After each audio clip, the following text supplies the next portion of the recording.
الرحمن الرحيم سبحانك لا علم لنا إلا ما علمتنا إنك أنت العليم الحكيم. اللون الأسود في الثقافات. Kültürlerde siyah renk neyin simgesidir, neyi hatırlatıyor. Bakalım. Afwan, kusura bakmayınız.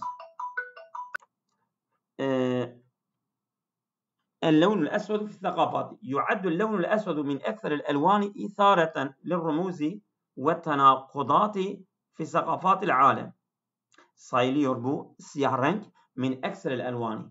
Yani renklerin en çoğu ithareten lirrumuzi. Yani bu simgeleri uyandıran en çok siyah renk sayılıyor. Ve tenakudati ve zıtlaşmaları fi sakafatil alemi. Dünya kültürlerinde böyle tenakudat da böyle sanki yani böyle mehtamler odur yani bence ama gene bakayım. Evet.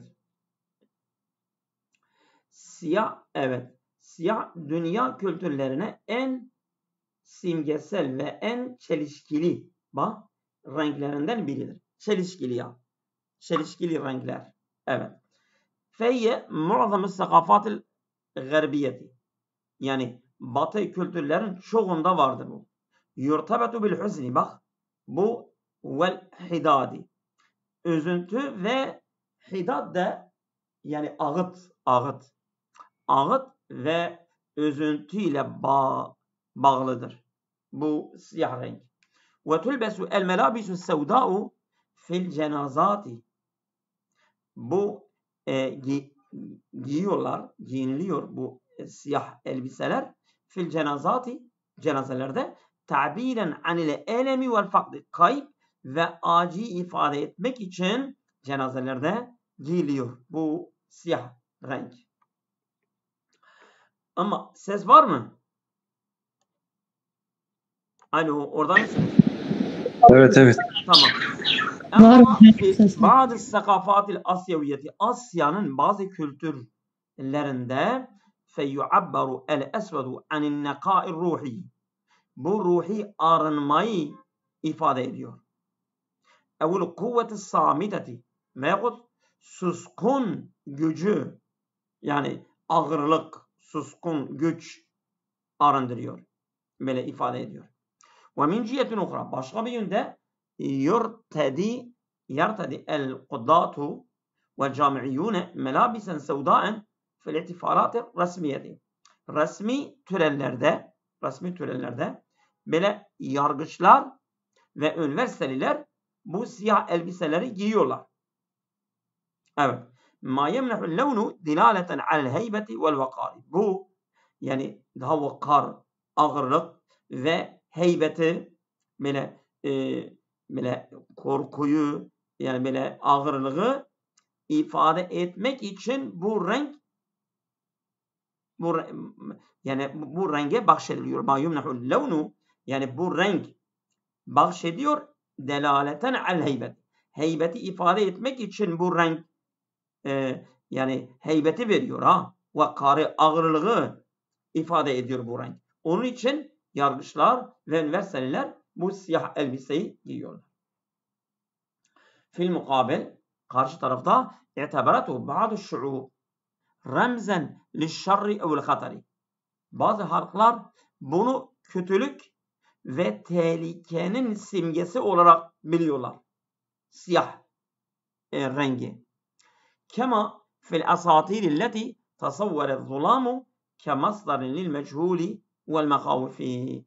Nasıl ki bu bazı efsanelerde asatiri, yani bu efsane yazıtlarında elleti, onlar ki tusavviru zulamu, bunlar karanlığı tasvir ediyorlar. Kemasdarin lil meçhuli vel mekhavif.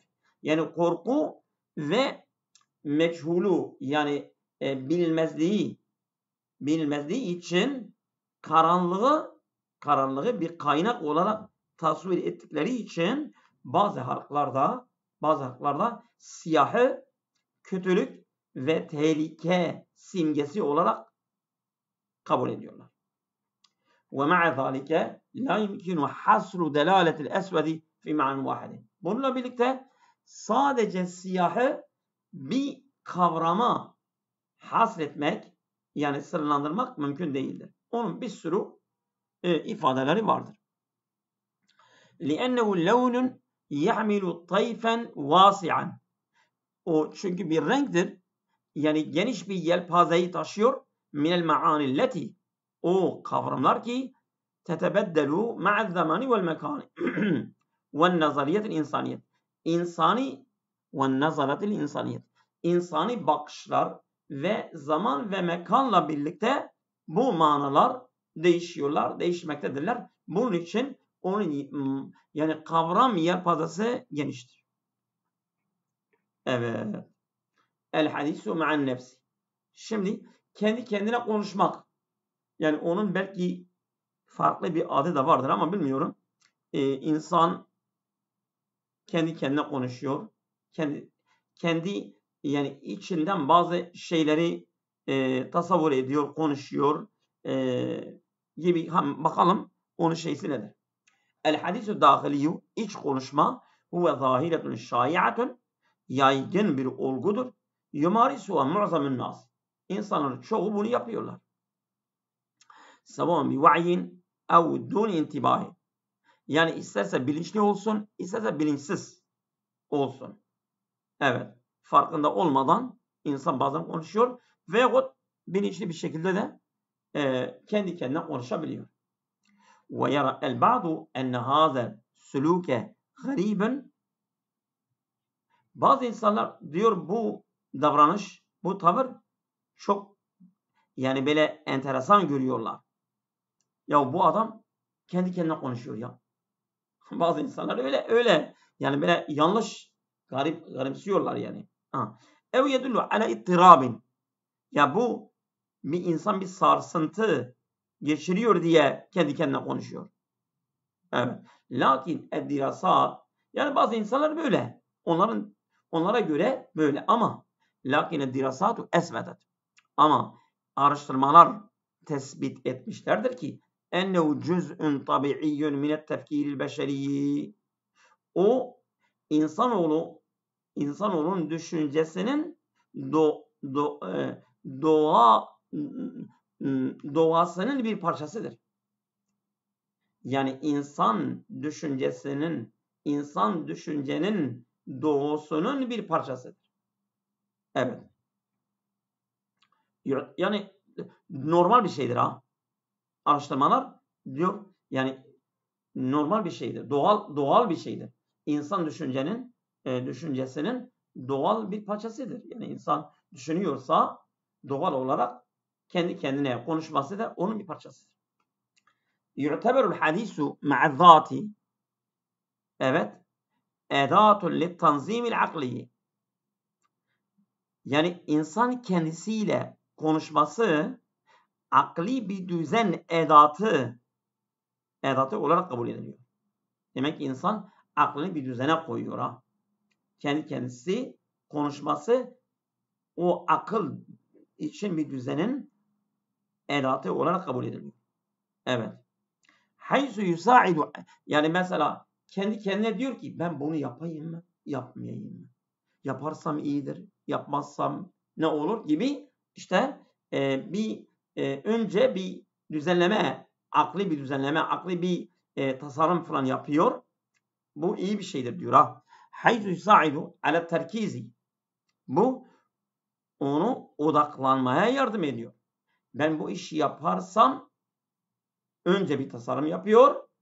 Sonra yaptığı zaman da o işe odaklamaya yardımcı oluyor. Ve tüzekiru el mehammu, ve onun önemini de hatırlatıyor. Kema fi hâle talibi ellezî yukarriru ma'lumatin bi savtin hafidin esna'ed diraseti. Bir öğrenci yani ders aldığı esnasında böyle kısık bir sesle o verileri, bilgileri tekrarladığı gibi nasıl ona bir ön hazırlık oluyor ve daha o derse odaklanmış oluyor, onu hatırlatıyor, ona mesela bir odaklama olduğu gibi insan da bir kendi kendine konuşması o şekilde ona yardımcı oluyor. Yani iyi bir şeydir ha. ويشير علماء النفس إلى أن الصوت الداخلية يبدأ في مرحلة الطفولة. Bu psikologlar işaret ediyorlar ki diyor işte bu insanın içsel sesi bazen insanın nefsi bazı ona önce bir işe önce haber veriyorlar. Sen bu işi yaparsan iyi bir şeydir. İnsan yapmıyor. Nefsinin sesini dinlemiyor. Sonra pişman oluyor. Veyahut insanın nefsi ona diyor ki sen bu işi yaparsan kötü bir şeydir. Yapma. Yani onun mesela iç sesi yani nefsi ona önce haber veriyor ve bu insan onu gene yapıyor. Sonra zararlı çıkıyor. Yani bak diyor ki ile enne hâde savta dâhiliye. İç ses insanın iç sesi yebdev fi merhale tufuleti. Yani bu çocukluk döneminden başlıyor ha. Evet, insan kendi kendisiyle konuşuyor. Ben bunu yapayım, yapmayayım mı gibi. عندما يتعلم الطفل السيطرة على سلوكه من خلال التوجيه الذاتي. Yani bu yani kişisel yönlendirme yoluyla insan yani böyle kendi mesela davranışlarını kontrol etmesi öğrendiğinden itibaren bu durum başlıyor. Bak çocuk kişisel yönlendirilmeleri yoluyla kendi hareketlerini, tavırlarını kontrol etmesi öğrendiğinden itibaren bu iç ses böyle kendi kendine konuşma başlıyor. Evet. İle canibi zalike. Yani bunun yanında kad yekunul hadisul icabi ma'a zati vesileten fa'aleten li ta'ziz sakafeti. Evet. Bu kad yekunul hadisu el icabi ma'a zati. İnsan kendisiyle olumlu bir konuşma yapıyorsa, kendi kendine olumlu bir konuşma yapıyorsa bu ne olur? Vesileten fa'aleten. Aktif bir araç olur. Li ta'ziz sakafeti. Kültürü desteklemek için, güçlendirmek için ve tecavüzil kalaki ve gerginlikten geçmek için, çıkmak için. Yani gerginlik gidiyor ve insanın li ta'ziz sıkatidir o. Sıkat ben yanlış okudum. Li ta'ziz sıkati yani kendine güvenmesini de destekliyor. Takviye ediyor. İnsanın yani kendi kendine güvenmesi daha güçleniyor ve gerginlik de gidiyor. Mesela önce bir insan bir işi başlamadan önce ne diyor? İnsan gergindir. Ben hiç bu işi bulmadım, görmedim, bilmiyorum. Kendi kendine konuşuyor. O iş hakkında onun güveni artıyor ve onun tedirginliği de gidiyor. Evet. İnne hazal hivare ed-dâhiliye bu içsel diyalog leysa du'fen. Yani bu bir zayıflık değildir. Bel edatun fikriyetun mutavviratun. O yani gelişmiş bir fikir aracıdır. Bilakis. Tuabbiru an va'yil insani bi nefsi ve bil alem. Evet. İnsan bilinci kendisiyle ve dünya ile insan bilinçli bir şekilde bilincini ifade ediyor. İnsan yani kendisinden haberdardır, bilinçlidir ve dünya ile de bilinçli bir şekilde muamele ettiğini ifade ediyor. Evet. El cibalul müteharriketu. Hareket eden dağlar. Yürüyen dağlar var mı? Yürüyen dağlar var mı? Bakalım. Kad tebdu el cibalu, evet, min ekferi mazahir tabiati sabaten. Yani bu dağlar, yani doğanın, evet, böyle sabit olan en çok görülen şeylerdir. Yani doğada değişmeyen şeyler dağlardır. Doğada değişmeyen, en çok değişmeyen, sabit olan dağlardır.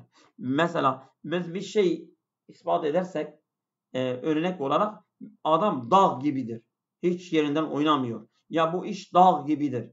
Yani yerinden sarsılmıyor. Lakinnaha fil vaka teteharraku bi but'in şedidin. Fakat bunlar gerçekten fil vaka, gerçek olan, teteharraku bi but'in şedidin. Şiddetli ama yavaş bir hareketleri vardır. Yani harekettedirler dağlar. La yulahizu bil ayni el mücerredeti. Ama bunlar böyle yalan gözle dikkat edilmiyor. Bunlar görülmüyorlar. Yani bunlar teleskop mu? Onların herhangi bir aletleri vardır. İşte bu astronotların aletleri, ona bakıyorlar ve dağlarda nasıl hareket ettiklerini görüyorlar. Fel kuşratul aradiyetu, bu yer küre kabuğu, tetekevvenu min safaihe, evet, tektuniyetin, öyle bir şeydir ha.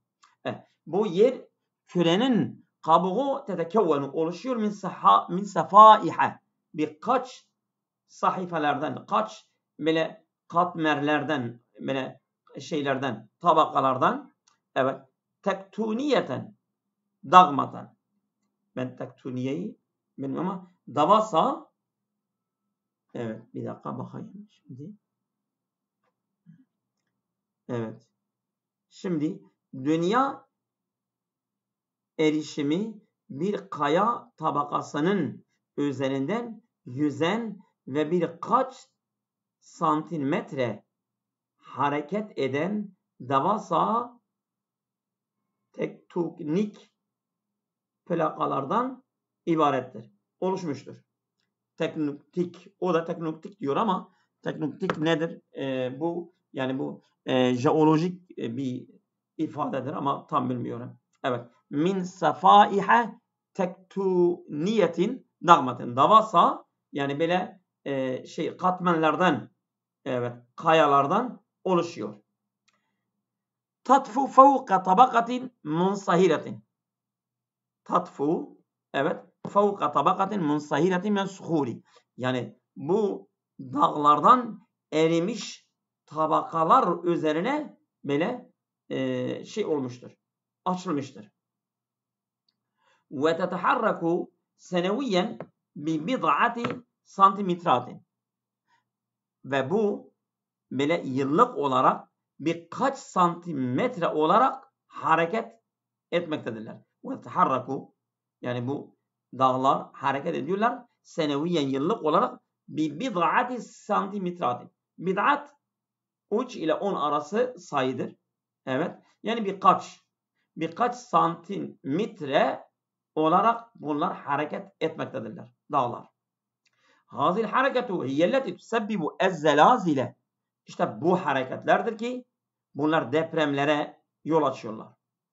Bazen biz diyoruz ki dağlardan olduğu bölgeler deprem olmuyor ama oluyor ha. Öyle değildir. Mesela Lice'de, ondan sonra Bingöl'de vesairen olduğu dağlar dahi orada deprem olabiliyor.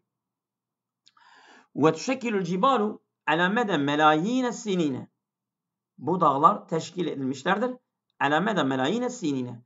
Yani milyonlarca sene boyunca bu dağlar oluşmuşlardır. Ve min cihetin uhra. Başka bir yönde yetagayyeru şeklül ardi bistimrari. Sürekli yerin şekli de değişmektedir. Bisebebi hazıl ameliyatil jeolojiyeti. Bu jeolojik operasyon, jeolojik işlev nedeniyle, yani sürekli mesela dağlar hareket etmektedirler. İşte bunlar değişiyorlar.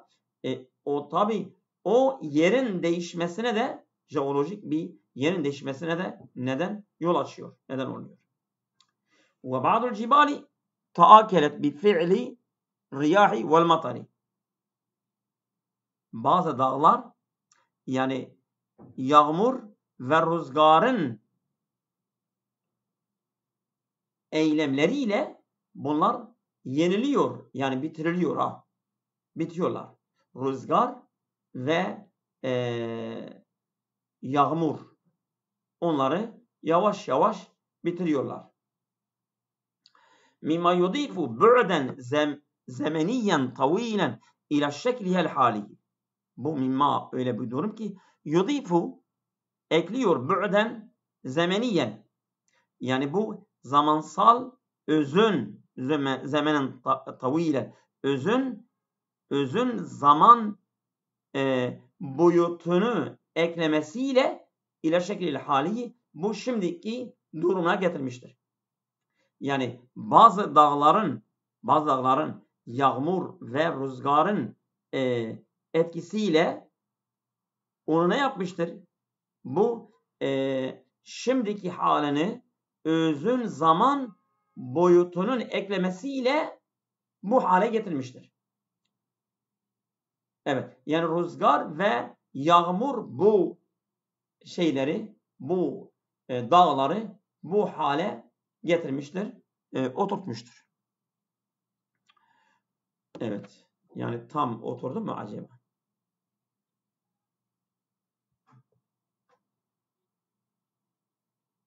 Şimdi dağların bir kısmı rüzgar ve yağmur tarafından aşındırılmış.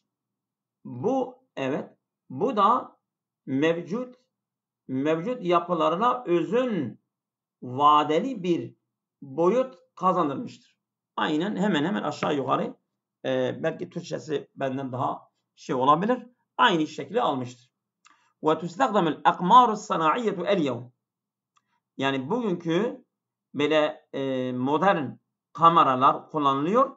Li rasti taharrukatul cibali bi dikkatil müzhiletin. Yani böyle müthiş bir incelikle bu dağların hareketlerini gözetlenebiliyor. Evet. Uydular desek daha iyi olur. Buyurun. Uydular. Müslüman akmar. Akmar uydu. Güzel. Evet. Uydu.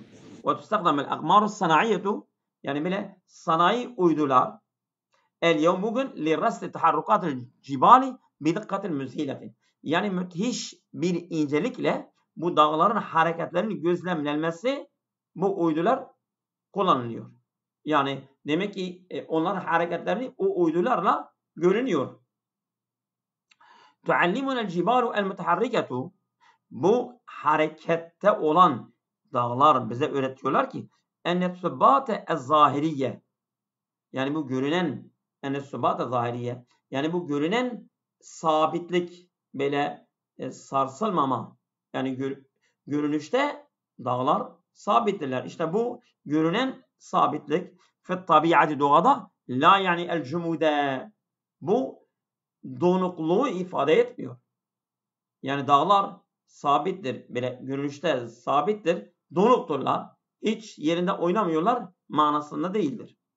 Bel hiye neticetu hareketin batiyetin, bu yavaş bir hareketin sonucudur. Lakinnaha müstemirretun la taqav. Fakat durmadan ve devam eden bir hareket. Yavaştır ama sürekli hareket etmektedir durmadan. Evet. Yeter mi bugün? İsterseniz burada bugün bu kadar olsun. Oldu mu?